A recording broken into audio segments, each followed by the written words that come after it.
Hey guys, welcome to Monday Minutes. I haven't seen you in a while. Let us just say that spiritual battle is real, and so is spiritual growth, and it's also exhausting. Obviously I'm not here at 6 a.m. I'm pretty sure that it's just not a thing now. So I'll just be popping in on random times on Mondays whenever I can. I do encourage you to comment with your location, hit the share button. We have some exciting things coming. As you can see, I'm in my unfinished office, but it is closer to being done than it was before, and that's okay.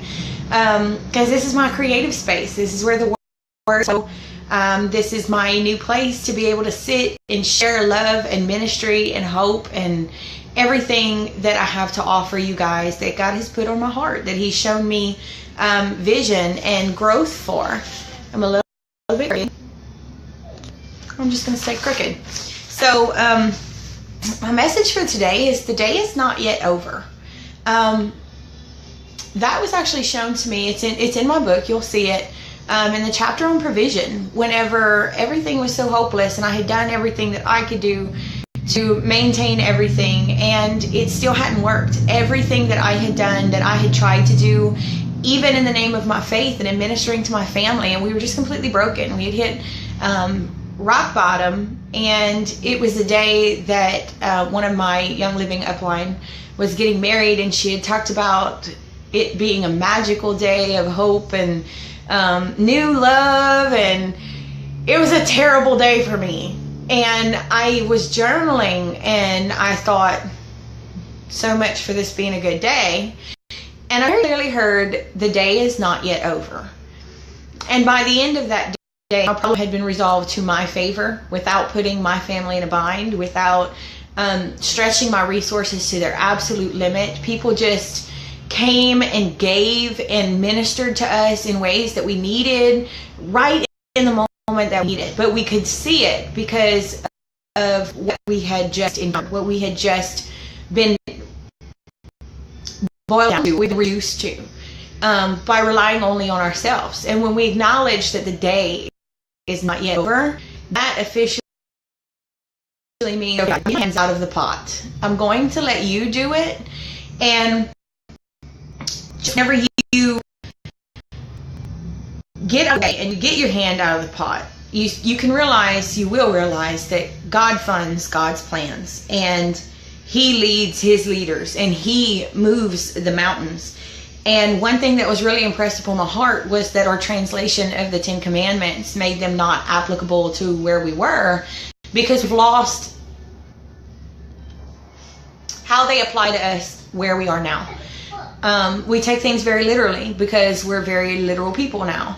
And not so spiritual because we can't hear it. We have so many things going on. We have so many distractions. We have so many upsets. We have so many things that are not listed in the Bible that we think that they're limited only to their literal translation. But whenever He says that to place no other before me, that includes control. That includes expecting things to go according to our plan, on our time scale, on our budget, on our everything, and then to be lied to that we're being let down whenever things don't go our way.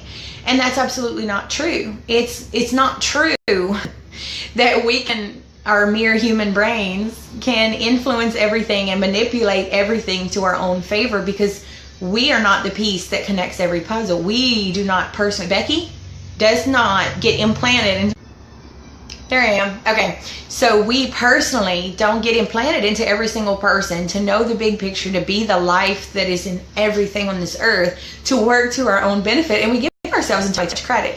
And the lie is that if I do everything the right way, and if I do everything to the best of my abilities, and if I maximize every single thing that is given to me, then it must work to my favor. And that's absolutely not true. The truth is that you have to give it to God, and you have to let Him do His thing, and you have to get yourself out of the way. So whenever He showed me that only faith could move mountains, the mountain being my husband, I believe that. I absolutely believe that. Then the human side of me says, I have had enough, and I'm going to let you know about yourself today. And guess what? I just undid all of God's work. And whenever I have had enough struggle in my finances and I try to fix it myself, then guess what? I just undid God's work, because I didn't do things on His timeline. I did things on mine. And whenever I have had enough with my children, and I'm tired of being patient and pouring into them, and I'm not getting anything back right away, guess what? I'm undoing everything that I had planted in them because I'm reactive and I'm impulsive and I didn't have the big picture. So whenever we can really get into our headspace that there's really no such thing as a bad day, that there's something for me right in this place, the day is not over. And whenever you can get yourself and let yourself be in the headspace that I have something to learn here, then where you are is not smothering you, it's growing you.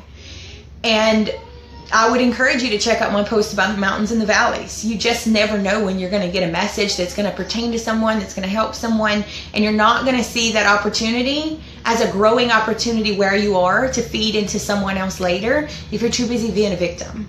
Because the lie is that we're victims in the first place. The lie is that the things happening around us are happening to us. And the lie also is that God's not in you, walking through it with you all the time. That just because we feel alone does not mean that we are isolated. We are not alone. So when you get